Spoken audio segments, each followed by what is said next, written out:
There is a kind of power that comes from standing alone, a strength that is born not from loneliness, but from the realization that you are enough exactly as you are.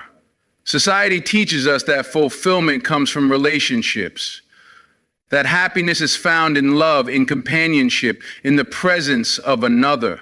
But what if the deepest form of fulfillment comes from within? Choosing to live alone is not about rejecting love. It is about choosing yourself first. It is about discovering who you are when no one else is influencing your choices. It is about learning to enjoy your own company, to build a life that is so full, so rich, so satisfying, that when love does come, it is a bonus, not a necessity. This is where the three eye-opening questions come into play.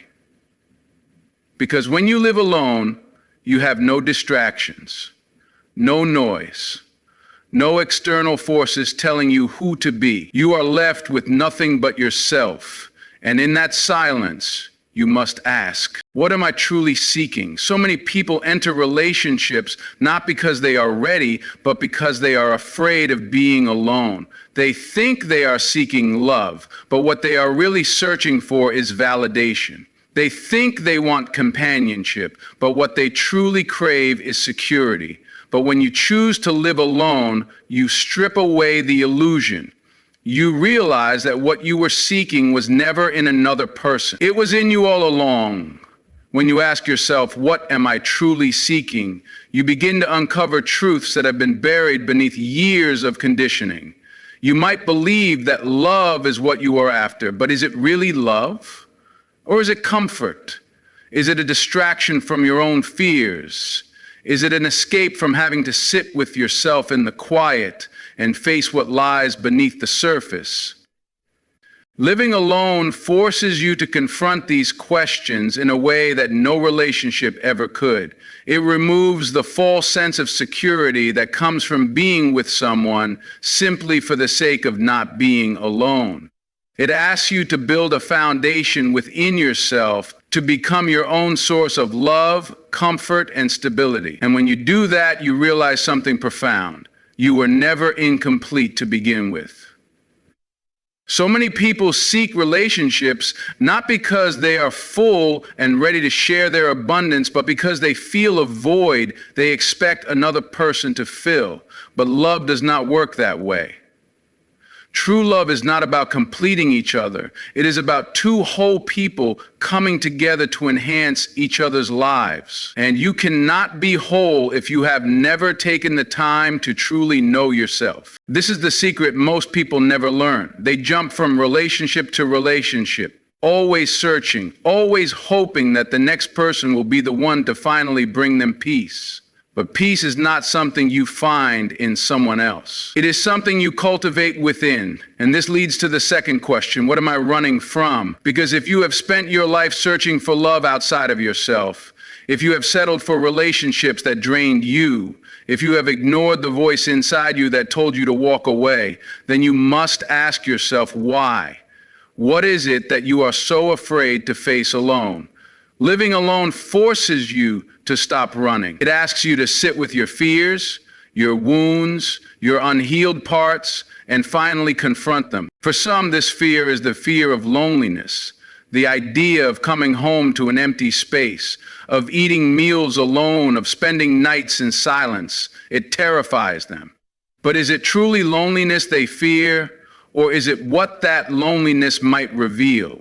Because when you sit in the quiet, when there is no one else to distract you, you begin to hear the voice of your inner self. And if you have spent your life ignoring that voice, avoiding your own truth, numbing yourself with relationships, with distractions, with constant noise, then yes, that silence will be uncomfortable. But discomfort is not a punishment. It is an invitation. It is an invitation to heal, to grow, to become the person you were always meant to be. It is an opportunity to finally look within and face the things you have spent your whole life running from. And when you do, something incredible happens. The fear loses its power. The loneliness transforms into solitude. The silence becomes peaceful. And you realize that you were never truly alone to begin with. You simply needed to reconnect with yourself. When you stop running, you open the door to a new kind of life. A life where you are not controlled by fear, by past wounds, by the need for external validation. A life where you are free to simply be. And this brings us to the third and most powerful question. Who would I be if I fully trusted? Living alone teaches you this trust in a way that nothing else can. Because when you are on your own, you learn to trust yourself. You learn to trust your intuition, your decisions, your ability to navigate life without needing someone else to guide you. You learn that you are capable of standing on your own 2 feet, that you can create happiness, that you can build a life that is fulfilling and beautiful without waiting for someone else to give it to you. And when you reach this place, when you trust yourself fully, everything changes. You stop settling. You stop allowing people into your life who do not align with your values, your energy, your vision for your future. You stop making choices out of fear, out of desperation, out of the need to fill a void. You start living with intention, and something incredible happens. When you trust yourself, you attract people who respect you.